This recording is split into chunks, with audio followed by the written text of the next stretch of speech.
Audio on demand from Vision Christian Media. This is Bigger Questions with your host, Robert Martin.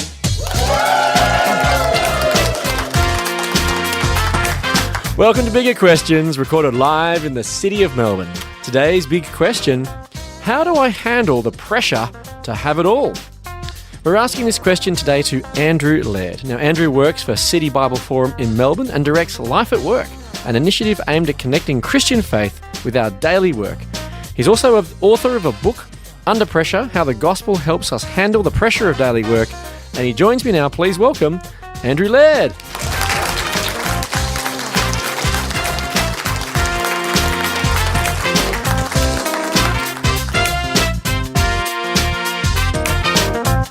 Andrew, welcome to Bigger Questions. Thank you.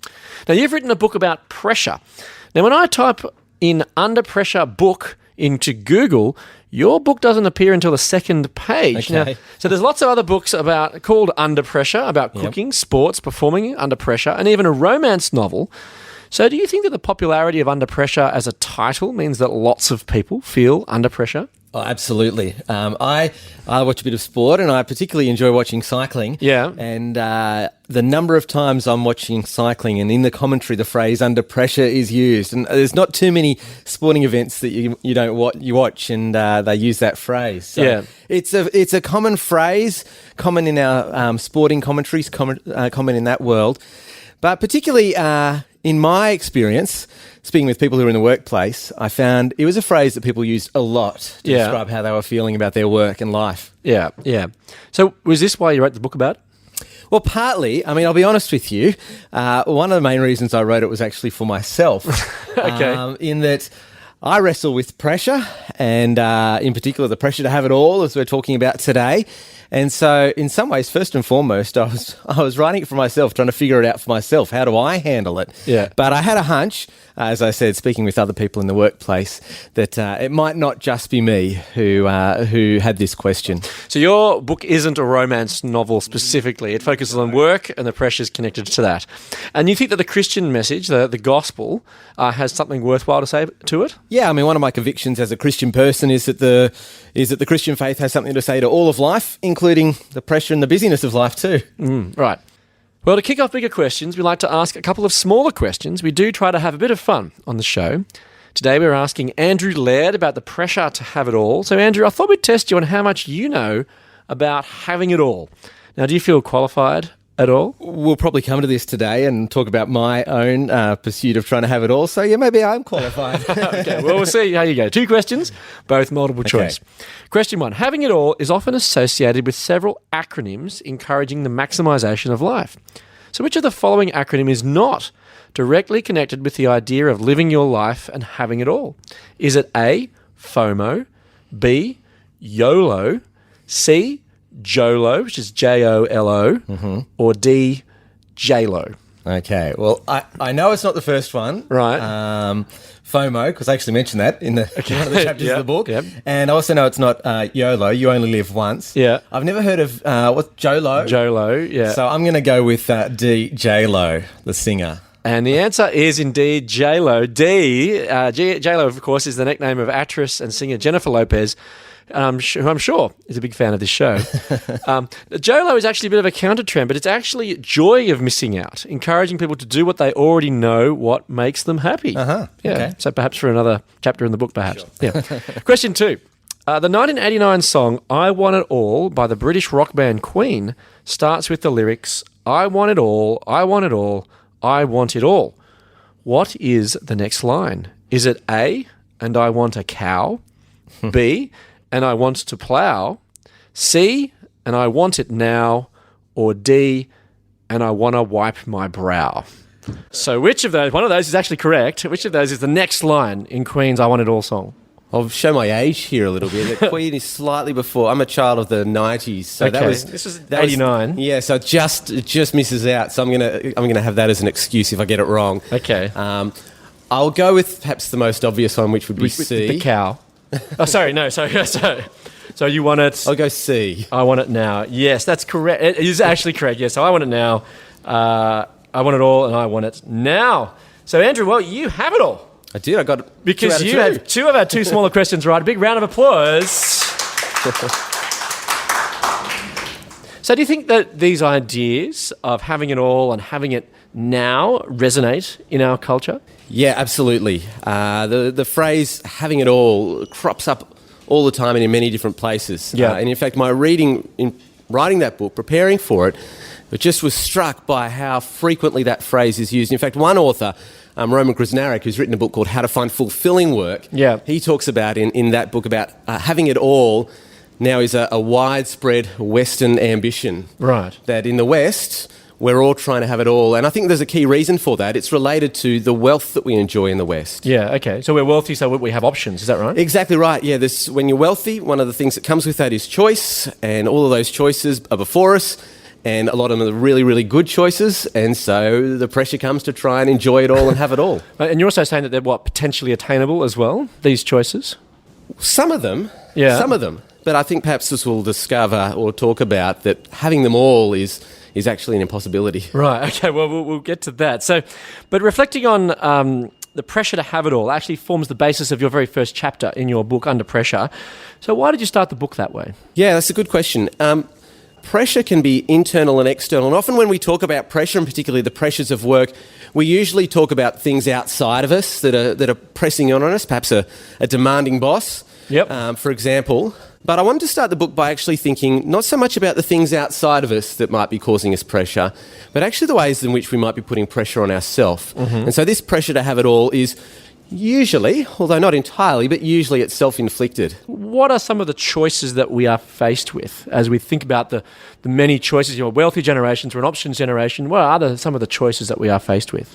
Yeah, I think of a trivial example, if you like to begin with. I was in a cafe this morning having breakfast, and there would have been 10 to 15 to 20 drinks on the menu that I could have chosen from. Yep. Similar number of items on the food menu that I could have chosen from, and so much choice there. You walk down the supermarket aisle, and you notice there the choice, which just as an aside is why I really love shopping at Aldi, because they've removed the choice for you. It's just one of everything. So it makes it... But they're small examples, but they do speak to the choice and the wealth we enjoy. Yeah. So is that connected then to the fear of missing out? When you make an order at a cafe, sure, and then you have sort of, is it menu envy? Yeah. When somebody who orders something else on the plate and it looks better... Yeah, definitely. And you kind of think, if only I'd gone with the smashed avocado rather than my kind of, muesli, for example. Absolutely. And so they're kind of daily ones and maybe small, trivial ones. But you can see this in perhaps bigger areas of life, certainly in terms of work life. Mm-hmm. The pressure to have it all there, that no longer is it good enough to just get a degree, wanting to retrain, upskill, get an MBA, get a PhD, and in the kind of work that a lot of people are in these days, the knowledge industry, where if we can think it, then there's potential to do it. That also creates a pressure as well in terms of options before us in the workplace. Well, because work becomes almost limitless, I suppose. Exactly. Yeah. But isn't it just a bit of a life stage thing, though? Particularly, pressure comes when you have, say, a young family, you're establishing a career, you're still young enough to enjoy and perhaps still be good at sports and physical challenges. So isn't it just simply a juggle, a challenge just to juggle everything? Yeah, look, I think there's some truth to that, in that particular seasons of life or the way that life is structured can make this pressure more acute. And certainly the people who I speak to are perhaps in that stage of life where they've got young kids, then it's particularly acute there. But having spoken to people in a variety of different stages of life, I'm not sure that is exactly true, in that you can speak to plenty of people who are single and yet they feel that pressure. It can just look different ways in different seasons of life. But what about then the celebrities? Like, for example, David Beckham, the football player, his model wife, he's rich, athletic, good looking, happy family, travels the world in luxury. Doesn't he have it all? Well, from the outside, I guess that's what it looks like, isn't it? Yeah. Isn't that what we aspire to, though? And in many ways, that's the aspiration. They're held up as these are the kind of life you can enjoy and the kind of experiences that you can enjoy. Now, not knowing David Beckham firsthand, I suspect, though, having seen enough interviews with those kinds of people, a common thread that runs through them all also is that sense of there's still an emptiness there, that even though I have seemingly attained everything, there's still things that feel like I haven't quite got that yet. There's always another rung. Yeah. So as we think about these pressures, we talked about there's different types of pressures that drive this. There's the internal ones and external ones. Can you maybe explore a bit more the internal pressures? What are some of the motivations that want us to have it all? Yeah, so in trying to define the word pressure, I guess I looked at it and recognised that pressure often is thought of only in external terms. So if you look at a dictionary definition of pressure, for example, most of them are in terms of the idea of something pressing in on us or squeezing us, external to us. So in the workplace, as I said, it could be a boss or demanding deadlines, just lots all of work that to do. kind of thing. And that's absolutely a key aspect of pressure.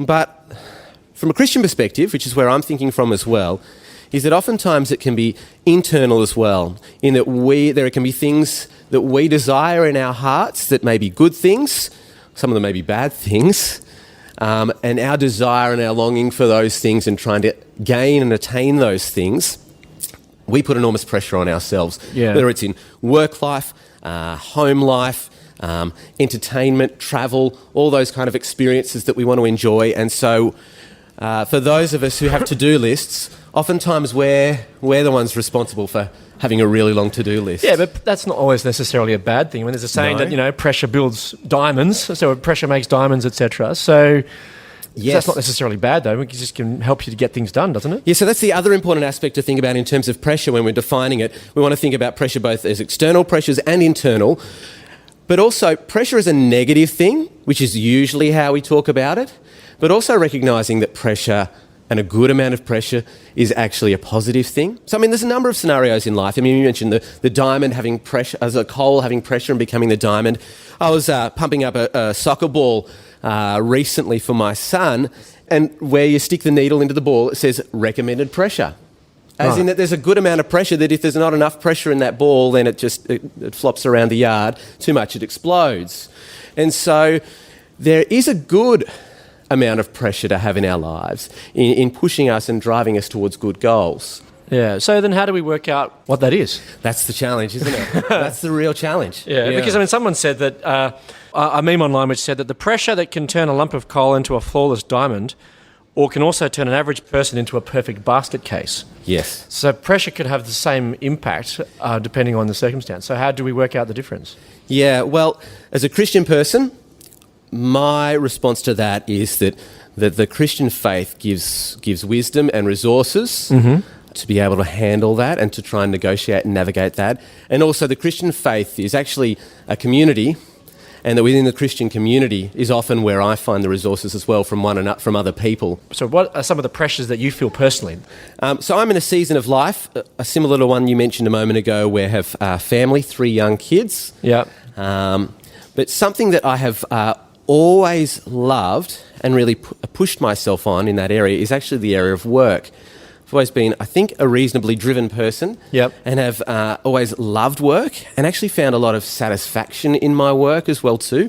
I've enjoyed work, and so as a result, I have oftentimes created more and more responsibilities, opportunities, burdens even sometimes upon myself in work life because of striving to have it all in that context. And one of the things I mention in this chapter of the book is that combining that with a season of life with young children and the pressures to have it all in terms of perfect family life, those two things combined, my drive to have it all in the workplace, that together can put an enormous amount of pressure on me. One of the cruel ironies of writing a book about pressure is that actually writing that book put an enormous amount of pressure on me, and as a result, pressure on my family too. And I can unpack that for you a little bit if you like. Yeah, sure, please. Yeah. So what happened? Yeah, well, obviously writing the book falls in that category of work, and I didn't necessarily have to do that. There was a small degree of external pressure, good pressure to think about that and pursue that. Well, but also, it's a good thing to write a book. Absolutely, and but also there was a lot of internal pressure driving me there. The pressure to have it all, if you like, in the workplace, and what that looked like in my context was publishing. But I remember a moment really clearly, as though it was yesterday, where suddenly I realised, whoa, I'm in way too deep in terms of the pressure to have it all and trying to juggle family responsibilities and work responsibilities. And that was 6 days after my third daughter was born. I was on paternity leave, or so-called paternity leave, although the reality was apart from the day she was born, I was on my work emails most days. But 6 days after she was born, it was 8:30 at night. My wife and I had got our 2 eldest kids off to bed, asleep, and I'd said to her, "Look, you go get some sleep now while you can, because it's like newborns, babies up all night." And so the house was quiet, all the lights were out, and I was sitting in the lounge room, all the lights out in the lounge room too. And we had our 6-day-old daughter at my feet in a bassinet. She was asleep too. And the only light in the room was the light coming from my laptop that I had on my lap, desperately trying to finalise the edits for this book under pressure. And I remember still clearly looking over the top of the laptop and seeing my 6-day-old daughter there and thinking, my goodness, how have I got myself into this mess? Because it felt like a mess in one sense. The enormous pressure that I was under to meet these deadlines. And really, at that point, there was no going back. Yeah. The wheels were in motion. And you perhaps know what that experience is like in the workplace. When the wheels are in motion and you realise, whoa, I'm in way too deep. But actually, I can't get out at this point. So you've lost control, so to speak. Yeah. So does that mean that we shouldn't buy your book because you have no credibility in this area about telling us how to handle pressure? That's a great question, and I think that's a good question to ask. I should say that the result was that inevitably I crashed. Just burnt out from all of that, and entered into a season of really needing to recover, which only just in some ways beginning to come out of now. But in answer to your question, well, why read a book about pressure from someone who clearly doesn't know how to handle it? I liken it to the back of an ambulance. Yeah. But in the back of an ambulance, there are 2 types of people. There's paramedics and there's patients. And the paramedic has expertise that they can apply to the patient, but they perhaps don't know what the patient's going through firsthand. But the patient does know what it's like to go through it firsthand because they're going through it. And so they bring a sense of understanding and empathy even to that situation that perhaps the paramedic, unless they have experienced it for themselves, can't necessarily bring. And so when I wrote this book, I was writing it as a paramedic and trying to bring my thinking and wisdom and thoughts on this topic and to apply it to the patients who might read it. The reality is now that I'm a patient too. Right, yeah. And so I speak as both patient and paramedic. So as a patient then, Yeah. who's written that book as a paramedic, what's your advice for handling the pressure to have it all? Yeah, well, one of the cruel ironies as well of that book is that as I, after really crashing out, looking back at that book, noticing in there, coincidentally or perhaps providentially, I'd say as a Christian person, there's a whole lot of truths in there from the Bible that actually were profoundly helpful for me in that moment. Right. Today we're asking Andrew Laird today's big question, how to handle the pressure to have it all. And the Bible does offer an answer to this in one of the Psalms, which is an Old Testament book of the Bible. So is it Psalm 73? Yeah, that's an important psalm I reflected on in the book and I now have reflected on more so as a patient in terms of helping me there. So Psalm 73, 25 to 26 says, "Whom have I in heaven but you? And earth has nothing I desire besides you. My flesh and my heart may fail, but God is the strength of my heart and my portion forever." So how did this help you? Yeah, in a couple of key ways. One of the things that's happening for us when we're trying to have it all is that there's a gap that we're trying to fill, whether it's with publishing a book, some sort of work accomplishment, some sort of relational accomplishment, some sort of experience. And you get those, and yet there's still a gap. And what this psalm is saying is that actually God is enough. That the psalmist says, He in and of Himself, who He is, satisfies me completely. That when you encounter Him and you meet the God of the Bible through Jesus, what you do is you find a God who is holy and majestic and glorious and actually satisfies all of those longings that you have. So how does He satisfy you? It's in Himself. But one of the key aspects of it, and that comes out in another psalm, is actually that He is constant. So the so-called success of work It's there one day and it's gone the next. Yeah. You've got to prove yourself again another day. Relationships can go, ultimately through death. Children who you can pour all of your energy into, and that is a good thing to do, to pour love and energy and attention into them. They can reject you. There's no guarantee of them returning that love. The experiences that you have, the first thing I do after I come back from a holiday is I start planning the next holiday because it hasn't been enough. And so those things, they're there and they're fleeting. But the thing about God is his constancy. He's unchanging, he's always present, and he's good. The famous early church theologian Augustine of Hippo once said, "Thou hast made us for thyself, O Lord, and our heart is restless until it finds its rest in thee." Do you agree with his assessment? Yeah, absolutely. Yeah. And I guess that's what I'm speaking of. That there's a restlessness that exists in our lives when we're trying to have it all with work, family, pleasure, entertainment. And that's what the psalmist is testifying to, that even if all those things are stripped away, he says, even if my flesh, my soul, my heart might fail, that's what he's talking about, is even if my health goes, I've still got God. And his point is, you can't have it all, but if you've got God, then you've got all that you need. Another key feature of the Christian faith is that the Christian faith is not anti-pleasure and enjoying work. God is a worker. He created work. Yeah. It's not anti-family. It is all for family and the pleasure of relationship, friendship, even the pleasures and the enjoyment that comes through travel or entertainment. The Bible is absolutely positive about all of those things. It's a very material faith. Yeah. It's pro-matter, Yeah. if you like. If you rest it all in them, if you're chasing all of those in the hope that they will satisfy, then you're going to be disappointed. And so that's why ultimately God has to sit above all of that. Well, perhaps there's another passage of the Bible in the book of Psalms, another Psalm, Psalm 103, verses 15 and 16, which says, "As for mortals, their days are like grass. They flourish like a flower of the field. For the wind passes over it, and it is gone, and its place knows it no more." So is that sort of dealing with the idea that you've just sort of raised about the idea that sort of things come and go, and sort of there's a transience to life? Yeah, not just even things come and go, but we come and go, that psalm is pointing to. And So what's the implication of that? well, one of the things that was really acute for me after just kind of crashing out off the back of writing this book was just a real keen awareness of my limitations and my finitude. I had always prided myself, rather arrogantly I might say, on being able to accomplish it all, that other people might not be able to keep up, but I can.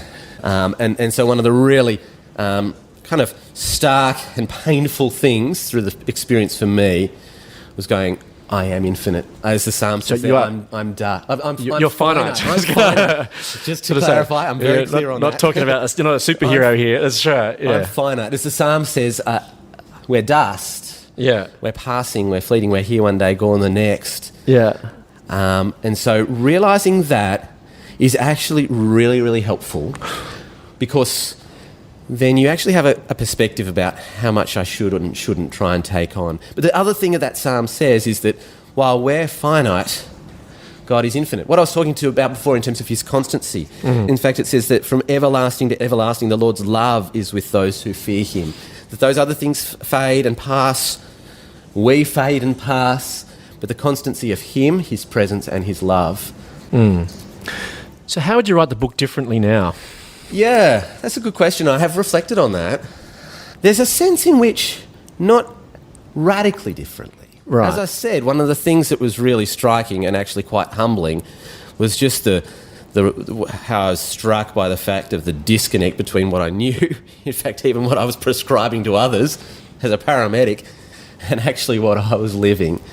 So there's a sense in that. But one aspect of the book that I would like to flesh out a little bit more is that I do talk about the positive good of pressure. Yeah.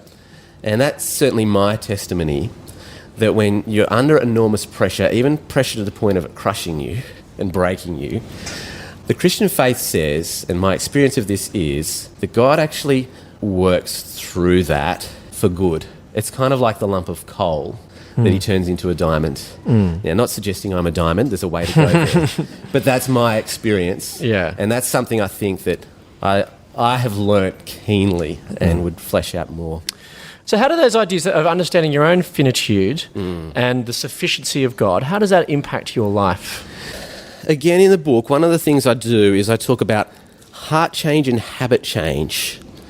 And I think those two truths have resulted in heart change for me and habit change. And I can mention three. In terms of the heart change, one of the things is just being keenly aware that I am dust and actually I can't do everything. And being okay with that. And at the same time recognising, well, if I can't have it all, if I've got God, that's all that I need ultimately.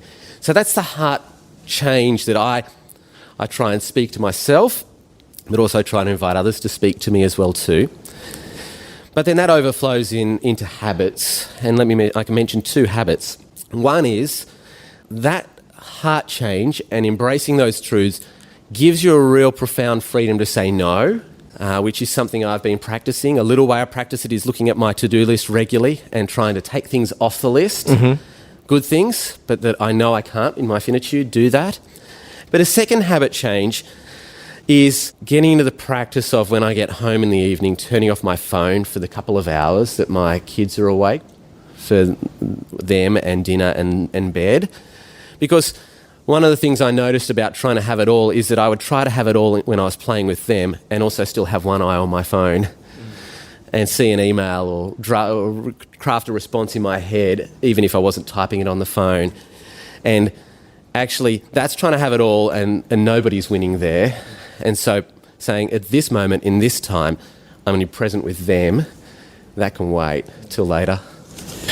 So Andrew, how can I handle the pressure to have it all? It's twofold. One is it's recognising your limitations, that you are finite, but not just ending up there, because that would leave you in despair. It's adding to that if you can't have everything, if you can't get it all, if you've got God, then you've got all that you really need.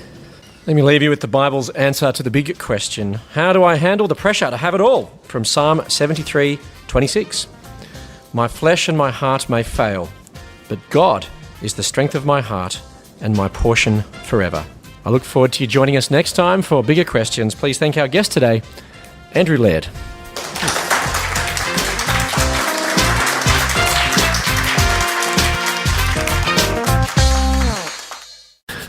Hi everyone, Rob Martin here, host of Bigger Questions. Thanks for listening to another episode, and we hope you enjoyed the show. Now this year we're wanting to hear a bit more from you, our podcast listeners. What do you love about the show? What are the bigger questions that you have? Have the conversations on this podcast affected your own conversations about the bigger questions of life? Well, we'd love to know, as we really want the show to help create bigger and better conversations in our world. Now, if you have some big questions you'd like us to tackle, let us know through the link on our website, biggerquestions.org, or send us a message on our Facebook page. We'd love to hear the big questions that you're asking. Or you could just share some feedback. Now, we got a comment on the web link to last week's show, How Much Has the Bible Shaped Australia, with Dr. Meredith Lake. Now, Colin McLaren wrote, I am currently reading the book, The Bible in Australia, and I'm finding it very interesting and well-researched. Thank you for writing this history. Well, thanks for the comment, Colin, and thanks for listening. And yes, we agree. We think that the book is very well researched, a very worthy winner of Australian Christian Book of the Year, and we were delighted to have Meredith as a guest on the show. So we're glad you found the conversation interesting. So thanks for the comment, Colin. Really appreciate that. Now, if you have a particular comment on an episode, let us know. We'd love to hear what you think. And if you think that we need more quality conversations and want to invest in bigger thinking, well, why not support our Patreon channel? For as little as US $1 per episode or per podcast, you can help us create better dialogue around the bigger questions of life. Anyway, well, thanks for listening, and we hope to hear from you soon. And tune in again next week, where we hear from the statistician, Dr. Sandy Clark-Erry, as she shares her story of how belief in God adds up. So remember to always keep asking the bigger questions. Thanks for taking time to listen to this audio on demand from Vision Christian Media. To find out more about us, go to vision.org.au.